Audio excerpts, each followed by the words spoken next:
The headlock is one of the most common forms of attack, both in a street fight and in grappling training and competition. Most unskilled fighters instinctively grab the head as a means of dominating their opponent, both in a standing position and on the ground. Brazilian Jiu-jitsu does not favor the use of the headlock. It presents a skilled opponent with too many opportunities to counter and gain superior position. However, because it is such a common form of attack, it is essential that you practice escaping quickly and efficiently. There are several ways in which your opponent can hold you down on the mat with a headlock. Some are more efficient than others. Again, however, it is important that you familiarize yourself with them all, since it is more likely that you will run into one of these variations in a real fight than almost any other grappling move.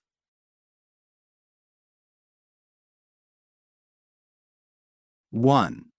John is holding Bobby in a typical street attack headlock. John has his right arm under Bobby's head and has joined his hands. 2. This kind of headlock is relatively easy to escape from. It can feel intimidating to the inexperienced, but it offers little control over the man underneath for the simple reason that it cannot prevent the bottom man from turning to his side. Bobby capitalizes on this by immediately turning in toward his opponent.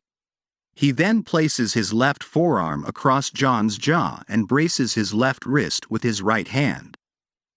This prevents John from bringing his head down toward Bobby. Note how Bobby grips his wrist. His palm is facing John and his left arm is bent at 90 degrees.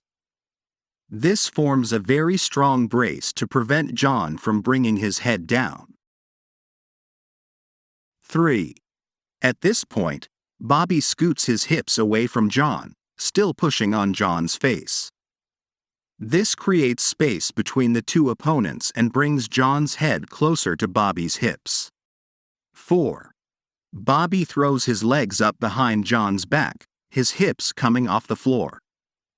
His left leg is the key element here. It comes around John's head and over his face.